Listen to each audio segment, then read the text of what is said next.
During the 1980s, slasher films exploded in popularity, with iconic franchises like Friday the 13th and A Nightmare on Elm Street dominating box offices. And these films typically featured brutal violence, graphic kills, and a lot of nudity. So, not exactly wholesome for the whole family. But on the flip side, in the late 1980s, the world of video games was still largely seen as a playground only for children. Games like Super Mario, The Legend of Zelda, and Mega Man were filled with colorful characters, lighthearted adventures, and all-around good, clean fun. However, the release of a game called Splatterhouse shattered this perception, thrusting the video games into a new realm of graphic violence and horror that had rarely been seen before. So, you want to know the story of Splatterhouse, the new horror video game for TurboGrafx 16? They say he stalks the old haunted mansion. They say he's looking for his girlfriend. They say his only weapon against the maggot-eating ghouls who took her is a 2x4. And you say you want to play this game? Splatterhouse. Only for the TurboGrafx 16 system from NEC. Developed by the Japanese company Namco, Splatterhouse drew inspiration from slasher films and introduced players to a nightmarish world of blood, gore, and grotesque imagery. Inspired by other games, it was a scrolling beat-em-up, not unlike hits from rival companies. But unlike their competitors, Splatterhouse was outlandishly gory. The main characters, Rick and his girlfriend Jennifer, are parapsychology majors, writing a term paper on the mysterious Dr. West, who disappeared years ago while working on horrible experiments with the dead. The pair make their way to his secluded mansion to investigate for clues and are trapped by a rainstorm.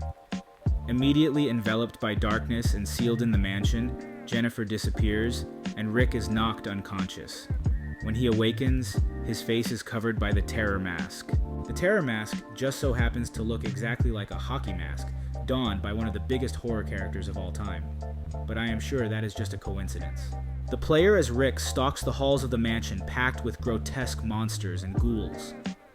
Armed at first with nothing more than his fists and feet, Rick embarks on a revenge mission against the undead who'd both knocked him out at the start of the game and then kidnapped his girlfriend. The parallels with other movies and books are numerous, to say the least.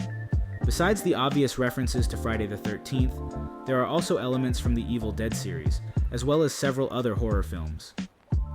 The game was a success when it came out in 1988, clearly standing out from other arcade games at the time. While it quickly gained a cult following for its innovative gameplay and chilling atmosphere, it also ignited widespread controversy. Splatterhouse has the unique distinction, becoming the first game to ever feature a parental warning label, a full 4 years before Mortal Kombat. Also, the graphic violence and gore was enough to get it banned in most US arcades, as many people, especially those in the government, didn't enjoy the dark images, including the level 4 boss, called Evil Cross, which was composed of severed heads orbiting an upside-down cross. When these satanic-like images began to spread as a result of this game, the controversy grew because the United States was in the middle of the phenomenon known as the Satanic Panic.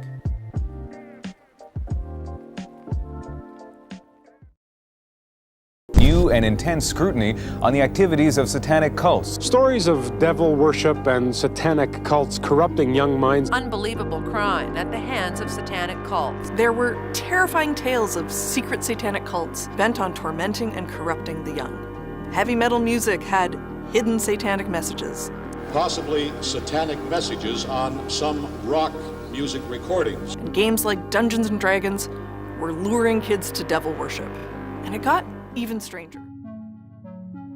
The Satanic Panic was a moral hysteria that gripped the United States and other parts of the world during the 1980s and early 1990s, characterized by widespread fear of satanic rituals and occult practices allegedly infiltrating society. Fueled by media coverage and growing religious and cultural fears, the panic expanded to target various forms of entertainment, including heavy metal music, Dungeons & Dragons, and of course, horror-themed video games. Splatterhouse's association with horror, slasher films, and the supernatural made it a target for some of the same concerns raised during the Satanic Panic, adding to the cultural anxieties surrounding violent media at the time. As news of the satanic imagery spread, the game itself slowly began to disappear.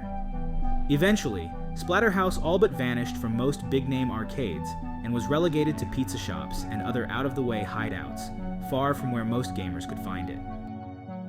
Fortunately, Namco released a home version of Splatterhouse in 1990 for the TurboGrafx-16. Splatterhouse received a few sequels for the home consoles and continued its bloody saga well into the 1990s.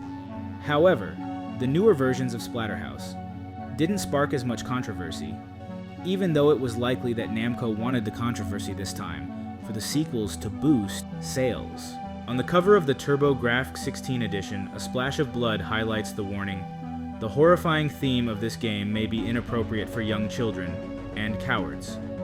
Just a few years later, Sega's Night Trap and the gory fatalities of Mortal Kombat finally caught the attention of politicians in the US, leading to the introduction of Entertainment Software Ratings Board in 1994. While Splatterhouse didn't gain the instant infamy of Mortal Kombat, Splatterhouse was really the first bridge between the emerging world of mature video game content and the slasher horror craze dominating movie theaters. Though it shocked audiences with its graphic imagery and brutal gameplay, the game also helped push the boundaries of what video games could be, contributing to the evolution of the medium, from simple, colorful adventures to more complex, mature experiences.